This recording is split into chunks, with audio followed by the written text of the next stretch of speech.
Good evening, everybody. Scott Stevens here with a look at Scott's weather. Kind of excited about this particular one because we've been watching the same stories kind of over and over and over the last couple of days, but things are continuing to develop a little bit. We are beginning to see the Chinese floods potentially drawing to a resolution. But what is certainly the case is that other nations, other locations around China are also enduring incredibly heavy rains to the point where they're also news-making events. And that's kind of the interesting, scary, exciting things depending on where you are in the whole weather spectrum, so forth and so on. But we started July on the quiet side. As far as intense tropical storms, we're up to what's like six. We've gone through Faye thus far, and now the tropics, after a quiet week last week, now are beginning to show just a little more activity. So we'll start over there. We'll head on over to Twitter, take a look at that, and see what's going on with that particular scheme of things, that particular story. But there's an easterly wave coming, an easterly wave that had progressed across the tropical Atlantic. Right now it's north of Hispaniola, and still it not really necessarily has some of the ingredients to be an area of interest, but not necessarily all of them yet have come together to provide us with kind of an interesting story. A little farther out to sea is number two. This one a little more southerly latitude, and this gives it more time to stay south, to come together. So this could be a threatening incident towards the Caribbean, the Lesser Antilles, as we move towards the weekend. So at least there's a little bit of something happening up in the tropics. A little bit closer to home, I found this kind of interesting. Being in bear country last night with the dogs, as I was out, again, it was a little post-midnight and dark, no stars, no skies, a little bear just up the street, walking around. You could hear it. I could see it in the dim starlight. And I'm like, all right, guys, girls, the little ones, the dogs, let's get inside. They had no clue. Otherwise, they would have taken off after it. And so I just kind of just guided them with a little urgency. Let's get back inside. But, what do you do? What do you do? They say don't make eye contact, and maybe that's with cats. And you certainly don't run, and that's certainly with like mountain lions, tigers, and so forth. But, when one of these little guys come wandering around, you just slowly take it easy. And in bear country here, so always the threat of waking in. Hey, Vicky, good to see you coming on board here. And I know you've had a little bear experience. And here we are with the tropics. We've got a couple areas to watch, as we just previously mentioned. So maybe the quiet, and I shouldn't even say quiet since we're already at letter number 6. Let's just say it's the non-energetic beginning to the tropical season, because the storms have not reached hurricane strength yet, and in my eyes, that is okay. It's easy to deal with a tropical storm. Most housing threats and so forth and so on can handle that. Just another nocturnal complex of storms with cloud top temperatures with the strongest updrafts near 85 below Celsius. That means they've approached 65,000 feet in altitude. Air traffic knows to stay away. So those are some giant storms. Remember, most planes, in fact, rare, exceedingly rare, is the 737, 787, those kind of airplanes that they don't go above 39,000 feet. Rarely do they go above 37,000 feet. So to have these babies nearly twice that altitude, not quite, but twice that altitude, that means these were substantial storms last night. We're looking at thousands of Vietnamese broadcasts reporting that the CCP is trying to relocate hundreds of thousands of Chinese nationals to other countries, including Vietnam, Cambodia, etc., because of the huge amount of flooding that is ongoing in China. They simply just don't have the emergency housing to deal with these people and simply the locations. If you're moving people that are flooded out of their homes, obviously their neighborhoods are not suitable to set up tents like you could in a tornado. When that baby rolls on through, you would see, tents and FEMA come in and build up temporary housing on site. But in these flooding scenarios, that just simply isn't a possibility, because this is what's happening. They literally have to make do with where they are. They still have to eat. They still have to prepare foods. They still, entertain themselves. So there's an incredible resilience and just making do with what nature has given them in the moment. And I was literally stunned to see this video of them playing mahjong out in, water that's, 2 foot deep, and running 5, 6, 7, 8 miles an hour. That's not a small event. So you endure, and you got to give it to these people. They've endured a lot over the last 2 3 years, and it just keeps happening. It just 2020 just is not about ready to let go. And so the flooding continues to spread in China. Hawaii, China, our province was hit extremely hard the last few days, with some cities seeing the highest water levels in recorded history. And this is essentially why there's no place to build this temporary housing. There's just no dry ground. And with the rains continuing to come, they really need to get them out of the threat of additional danger. When the water's 4 foot, 5 foot, 6 foot high and continuing to rise, and probably more significantly, it's the dams. It's truly the dams. Are they capable of withholding the rain and the waters that are still coming at them?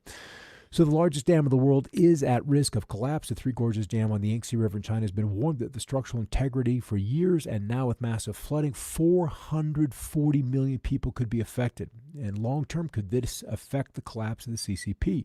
In some ways, it's kind of a fair question. Authorities admit the Three Gorges Dam has, quote, moved, leaked, and distorted. That on the same day the dam saw the most severe flooding of the year.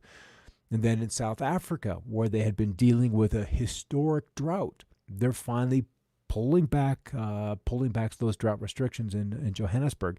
Breached levees trap tens of thousands or thousands as flooding in China worsens, whereas in South Africa repeals the state of disaster for the drought. And it's crazy because I think it was just this past weekend, or certainly within the last 7 days, they had 2 winter storms which refilled or took their reservoirs from about 9% full at the beginning of the winter season to running about 72% now, and that's enough to alleviate those kind of particular concerns. Yeah, Vicky, 440 million people. That is incredible. And how many Americans would be out there cooking on a table with that kind of water flowing right there? That's showing a bit of fortitude. Flooding in China disrupts medical, PPE suppliers, and shippers should expect delays. And that honestly only makes sense, because what kind of shipping can happen on those riverways? What docks are still open, operational for embarking and then disembarking? It just isn't happening. So new photos of the PLA officers that drew the shortest straw at working at the creaking dam. Bless their hearts. They're kind of enduring. And it isn't just China.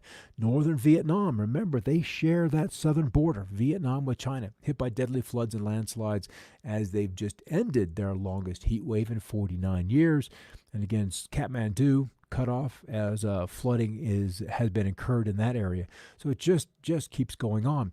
So what I want to do is bring up a forecast model. This China right here, we've got Mongolia, Russia's up through here, Japan underneath some shading where they're getting some rain, those islands sticking out of those, all the humid airstream coming through, Vietnam down through here, India here.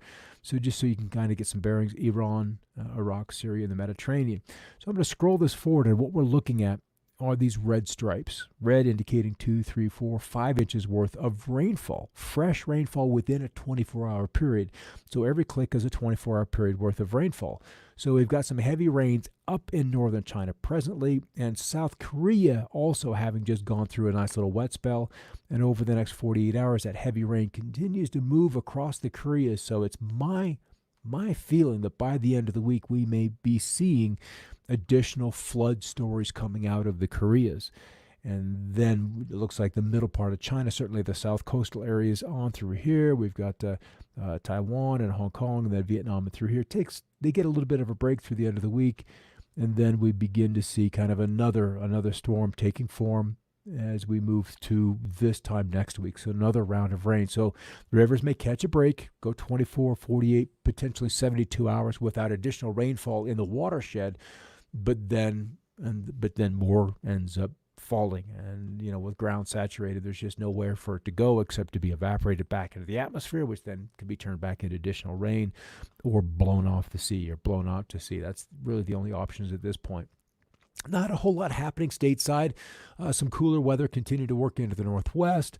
Scattered thunder showers in the high plains of Texas. Some other rains last night rolling through Houston, Louisiana, and some other storms in the southeast. But the southwest is kind of tranquil. We've got some clouds moving in. Maybe the Sierra beginning to see a few thunder showers. There is at least some moisture in here to provide them with some beneficial rains. But wire came in here to Montana, Saskatchewan, were these contrails, and you could barely see them until I come over here and pop over to water vapor. And then we can see those clouds, those stripes showing up very clearly, how we can impact the solar radiation, the heat coming in, and then trap it at night with this additional cirrus cloud cover. And that's happening, all over the planet. And less so now that we have fewer aircraft aloft. But here's the showers through the southwest. They're not terribly heavy. A couple of hundreds, maybe a tenth of an inch here or there. Some coming off the front range of Colorado. But the bigger ones have been east of the Mississippi, and that was the case last night as well. And there's some of the big storms in Texas. They're relatively slow movers and nothing too monstrous. So I wouldn't expect anything too terribly newsworthy. Cool through the lake states on the hour. The northwest is where the heat is for the time being. We'll see how long that feature lasts. And then the humidity has all been pushed to the east because we keep having these cool fronts surging in from Canada. Here's another one here. And this is why I in my contrail chemtrail controversy, is they're always happening out ahead of the cool front. They're always on the leading edge of that moisture. They are always out here on the course of today with the bigger storm still back over southern British Columbia, kind of cool and comfortable over Canada, where they continue to just kind of soak up the daylight.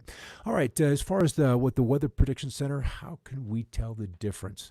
That is a whole nother discussion, and I'm almost to the point where because we have fuel additives, that there truly is no difference. There may be a catalyst that is added after the fact inside the nacelles or along the leading edge of the wings. We've got photographs of both happening.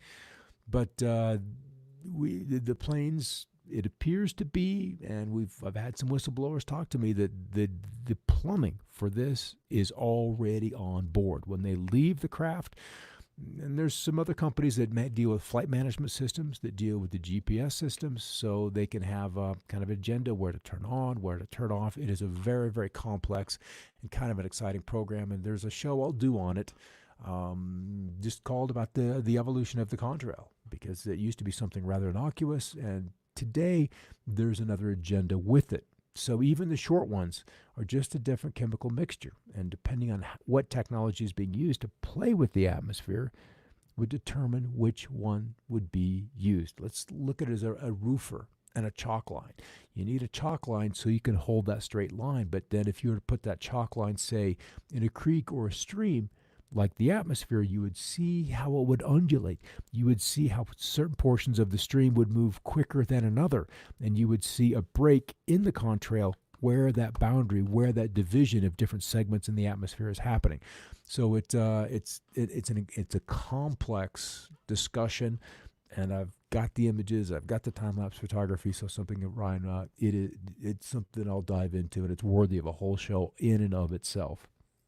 All right, a couple areas of severe weather from the northern part of the Appalachians in and around Illinois, where we're seeing those pop today, and then also in the lower Great Lakes states. And then tomorrow, it's just more widespread showers, just as you would expect in the summertime season. Any record heat out there? Not really. I mean, today, just a few, it looks like around Knoxville, around Chattanooga at about 89 degrees, which would be a very short-term record. Their record only goes to about the year 2000. And then we've got to go all the way to Saturday before we see some up and around Duluth, Minnesota, Hibbing, and so forth, as they push close to 90, and then also down to the east. As far as warm nights is kind of the bigger thing. And then maybe some cool afternoon highs in and around Los Angeles, Burbank at 81, which would be a cool record high, or close to it. The previous record standing at 80 back in 2001. All right, so what are we looking for the next week or so? Yeah, how can I tell the difference? I should probably take that off the screen, shouldn't I, guys?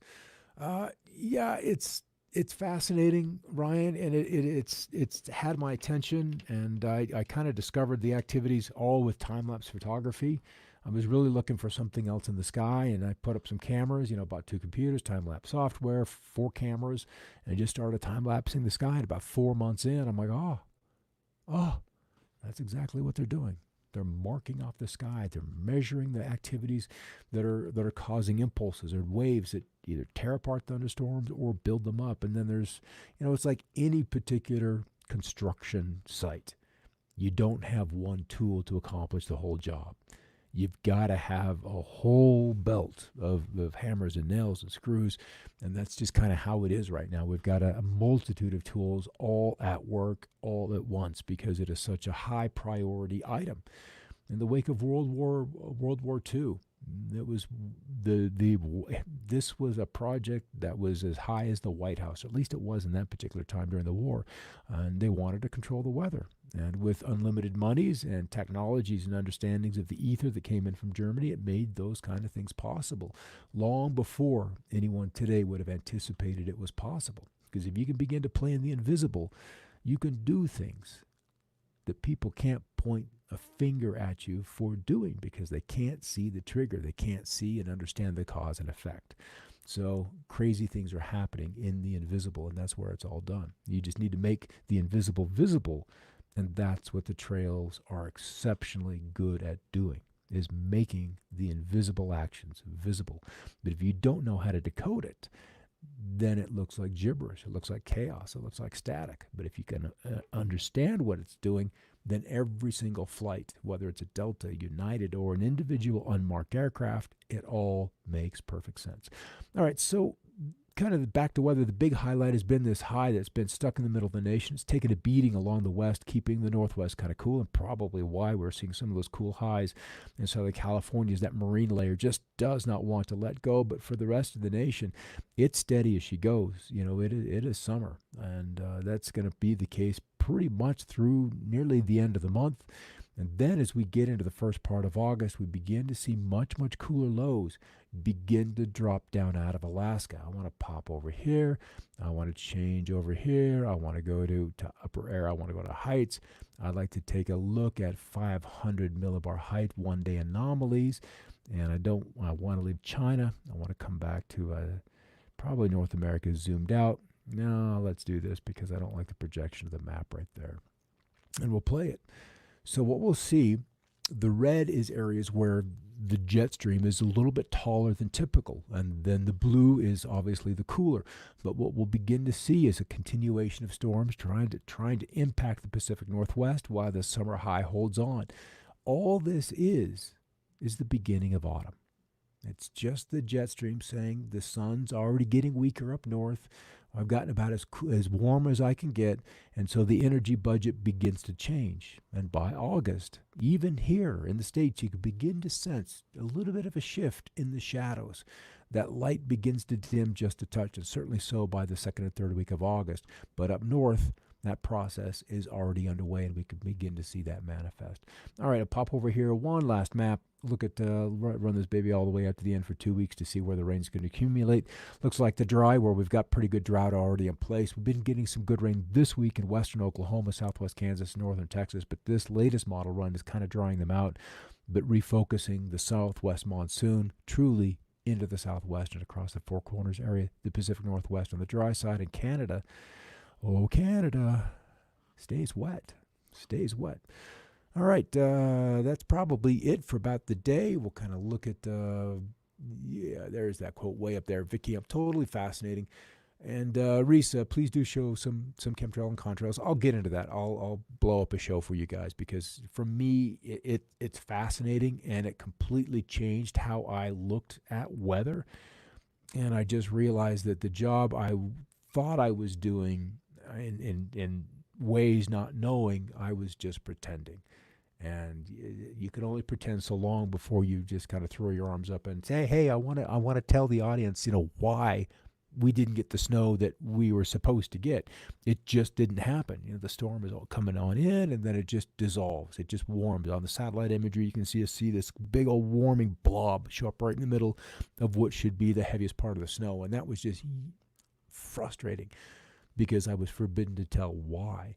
why we were seeing these kinds of manipulations in the weather. And so that goes on. And the poor weather guys, they don't know any better. They get grief for not getting it right, and they don't know why they're not getting it right. And you just kind of have to step out of the box that you've willingly stepped into. But it takes a little bit of courage to step out of the box and take the barbs that come, because you've done the right thing by getting out of the box. All right. It's truly what it was. And when I realized how grand a scale, Ryan, that it was, my stomach sank. And I was not quite sick to my stomach, but I realized how I viewed my beloved weather, because conspiracy was something that I was truly interested in. It was fascinating, rather than just taking everything that was presented to you hook, line, and sinker.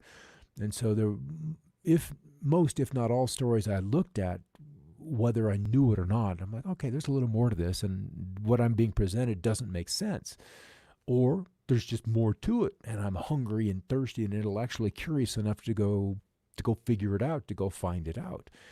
And I needed to figure this out. So yeah, disillusionment was tough, and I knew if I ever shared this, that at some point in time I'd lose my job. It took 11 months, but I knew I was doing the right thing by going public and talking about it, because then that freed me to meet other people that I would have never met, and storm chase and get papers written, and just be on a stage that was, not to sound grandiose, but bigger than a small town TV station just doing weather, even though you enjoyed it. But I was even kind of bored at that, because I knew deep inside that there was something else coming, and it just took contrails and chemtrails to get me there. Go figure. The divine always has the funniest way to get us to admit that you're not content where you are, and it's time to go swimming in another direction. All right, guys, thanks for stopping by. Good to see you there and participating. Yeah, and Risa, it's crazy how often I look at North Texas weather just because you're there. I'm curious to go see it in person, to see those big open skies of West Texas. All right, everybody, take care. Have a great night, and keep looking up, and I'll see you tomorrow for another perspective, and then, of course, another look at what's happened in our crazy world of weather in 2020. All right, have a good night.